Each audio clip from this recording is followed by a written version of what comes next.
കൈക്കൂലി കൊടുത്ത് വോട്ട് വാങ്ങുക, എന്നിട്ട് അത് കണ്ടുപിടിക്കുന്നവരെ തെറി പറഞ്ഞും അസഭ്യം പറഞ്ഞും ചീത്ത വിളിച്ചും ദേഷ്യപ്പെട്ടും അവരോട് എതിർത്തും സംസാരിക്കുക, ചെയ്ത തെറ്റിനെ ന്യായീകരിക്കുക. ആ വീഡിയോ ദൃശ്യം പുറത്തു വന്നപ്പോഴത്തേക്കും അത് എങ്ങനെ ഉണ്ടാക്കിയതെന്ന് ഞാൻ തെളിയിക്കുമെന്ന് പറഞ്ഞിട്ട് വെല്ലുവിളിക്കുക. എൻ്റെ പൊന്നു ശോഭ ചേച്ചി, നിങ്ങളുടെ തൊലിക്കട്ടി എന്ന് പറഞ്ഞ അപാരം തന്നെ. ന്യായീകരിക്കുന്ന ഒരു വീഡിയോ നമുക്ക് കാണണ്ടേ? വ്യക്തതയില്ലാത്തത് നിങ്ങൾക്കാണ്. നിങ്ങൾ എല്ലാം ഷൂട്ട് ചെയ്ത് പണം കൊടുക്കാൻ പോകുന്നത് ഷൂട്ട് ചെയ്തു. അതുപോലെ തന്നെ അമ്മയെ കാണുന്നത് നിങ്ങൾ പിടിച്ചു. കാണുന്ന ആളുടെ മുഖം മാത്രമില്ല, ഒരു ക്രീം കളർ ചുരിദാർ നിങ്ങൾ പിടിച്ചു. അത് തലയിൽ മൂടിയിട്ട് ഇങ്ങോട്ട് നടന്നു പോകുന്ന ദൃശ്യം നിങ്ങളുടെ കയ്യിലുണ്ട്. ശോഭാ സുരേന്ദ്രന്റെ കാറിൽ രഹസ്യ ജീവിയായിട്ട് അവർ ഇരിക്കുന്നുണ്ട്, അവരുടെ മുഖമില്ല.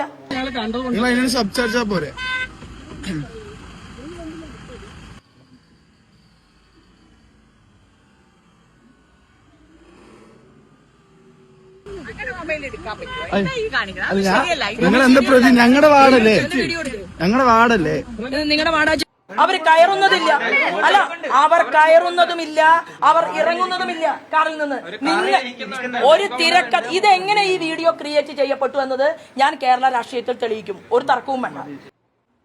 എൻ്റെ പൊന്നു ശോഭ ചേച്ചി, കാണുന്ന ഞങ്ങളാരും പൊട്ടന്മാരോ മണ്ടന്മാരോ വിഡ്ഢികളോ അല്ല എന്ന് നിങ്ങൾ ദയവ് ചെയ്ത് മനസ്സിലാക്കാൻ ശ്രമിക്കുക. തോറ്റാലും അത് അന്തസ്സോടെ തോൽക്കണം, അല്ലാതെ ഇതുപോലത്തെ ഒരു ചീഞ്ഞളിഞ്ഞ പരിപാടി കാണിച്ചിട്ടല്ല തോക്കേണ്ടത്.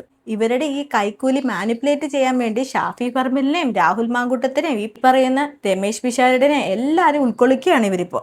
ആണമില്ലല്ലോ സ്ത്രീയെ നിങ്ങൾക്ക്. വോട്ട് ചോദിക്കുമ്പോൾ മാന്യമായിട്ട് വോട്ട് ചോദിക്കാൻ പഠിക്കാദ്യം തന്നെ. അന്തസ്സുള്ള ഒരു സ്ഥാനാർത്ഥിയാകാൻ ശ്രമിക്കാദ്യം തന്നെ. മറ്റേ സ്ഥാനാർത്ഥിയുടെ കുറ്റം പറഞ്ഞുകൊണ്ടല്ല നിങ്ങൾക്കുള്ള വോട്ട് പിടിക്കേണ്ടത്, അതാദ്യം നിങ്ങൾ മനസ്സിലാക്കണം. ഇത്രയും കാലത്തെ രാഷ്ട്രീയ പരിജ്ഞാനം നിങ്ങൾക്കുള്ളതല്ലേ, എന്നിട്ടാണോ നിങ്ങൾ ഈ തേർഡ് ക്ലാസ് പരിപാടി കാണിച്ചു കൂട്ടുന്നത്? എന്നിട്ടൊരു വെല്ലുവിളിയും. എന്താ നിങ്ങൾക്ക് തെളിയിക്കാനുള്ളത്? ഇതൊരു AI വീഡിയോ ആണെന്നാണോ നിങ്ങൾക്ക് തെളിയിക്കാനുള്ളത്? ചേച്ചി ഇനി കൂടുതൽ തർക്കിക്കാനൊന്നും വരണ്ട. ഞങ്ങളൊക്കെ കഞ്ഞു കുടിക്കുന്നവരാണെങ്കിലും ഞങ്ങൾക്കിതൊക്കെ മനസ്സിലാകും. അത് ഈ ശോഭ എന്ന് പറയുന്ന വ്യക്തി രമേശ് പിഷാരടിനെ കുറിച്ച് പറഞ്ഞപ്പോൾ രമേശ് പിഷാരടി ഈ വ്യക്തിയെ കുറിച്ച് പറഞ്ഞൊരു മറുപടി ഒന്ന് കേട്ടു നോക്കണം. പുറത്തു വന്നിട്ടുള്ള ദൃശ്യങ്ങൾ എന്ന് പറയുന്നത് കണ്ണാടി പഞ്ചായത്തിലെ ഒരു വീട്ടിലേക്ക് എത്തുന്നു ശോഭാ സുരേന്ദ്രനൊപ്പം. അതിനുശേഷം അവർക്കൊപ്പം ഉണ്ടായിരുന്ന ഒരു യുവതി, വെള്ള വസ്ത്രം ധരിച്ചൊരു യുവതി പണം നൽകുന്ന എന്ന രീതിക്കാണ്. അമ്മ ആദ്യം പറയുന്നു പണം നൽകിയെന്ന്, പിന്നീട് അവർ മാറ്റി പറയുന്നു പെൻഷനാണെന്ന രീതിക്ക്.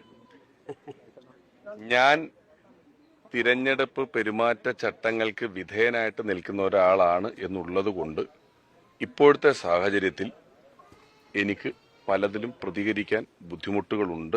എന്തായാലും ശോഭ ചേച്ചി മെയ് 10 കഴിഞ്ഞിട്ട് കാണാന്നല്ലേ പറഞ്ഞിരിക്കുന്നത്. നമുക്ക് കാണാം.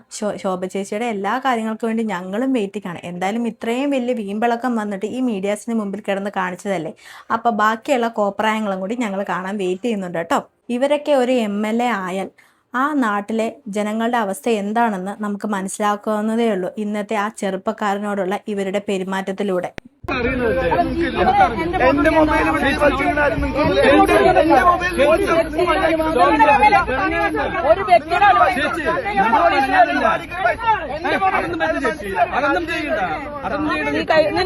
പോലീസ് സ്റ്റേഷനിൽ കെട്ടുന്നു. അല്ലല്ല, ഞങ്ങൾ ചെയ്തിട്ടില്ലല്ലോ. ചെയ്യാത്ത കാര്യം എവിടെ നിങ്ങളുടെ തേങ്ങയില് നിങ്ങൾ ആരെ വരുത്തുന്നത്? നിങ്ങളെന്താ വിചാരിച്ചത്? നിങ്ങളെന്താ വിചാരിച്ചത്? അതൊന്നും വേണ്ട, അതൊന്നും വേണ്ട. നിങ്ങള് അതൊക്കെ അവിടെ പറയണ്ട, ഇവിടെ പറയണ്ട കേട്ടോ. അതൊന്നും പറയണ്ട. നിങ്ങൾ വോട്ട് ചെയ്യാൻ തീരുമാനിച്ചാൽ വോട്ട് ചെയ്യാൻ ആക്കണ്ട. ചേച്ചി വോട്ട് ചെയ്യാൻ തീരുമാനിച്ചത് പോലെ ആക്കണ്ട. ഞങ്ങൾക്ക് ബഹുമാനത്തോടുകൂടി കാണണം, ഞങ്ങൾ ബഹുമാനത്തോടുകൂടി കാണുന്നതാണ്. അത് നിങ്ങൾ മനസ്സിലാക്കണം. ചേച്ചി നിങ്ങൾക്ക് അറിയാലോ, നമ്മളെ അറിയാലോ, നിങ്ങൾക്ക് ബഹുമാനത്തോടുകൂടി കാണുന്നവരാണ്. ഫോട്ടോ എടുക്കുന്നത്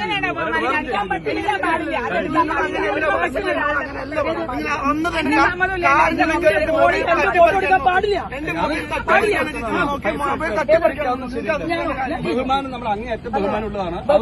അല്ല, നിങ്ങൾ ആദ്യം വന്നിട്ട് നിങ്ങൾ ആദ്യം പറഞ്ഞിട്ട് എന്റെ മൊബൈൽ തട്ടിപ്പറിക്കാൻ നോക്കി. അങ്ങനെ മൊബൈൽ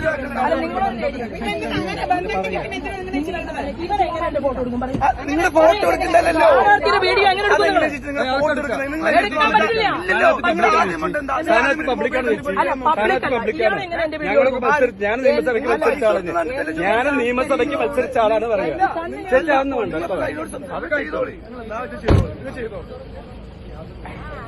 അല്ല പോലീസ് സ്റ്റേഷൻ വിളിച്ച് ഇവന്റെ ഈ നമ്പർ ആയിക്കോട്ടെ.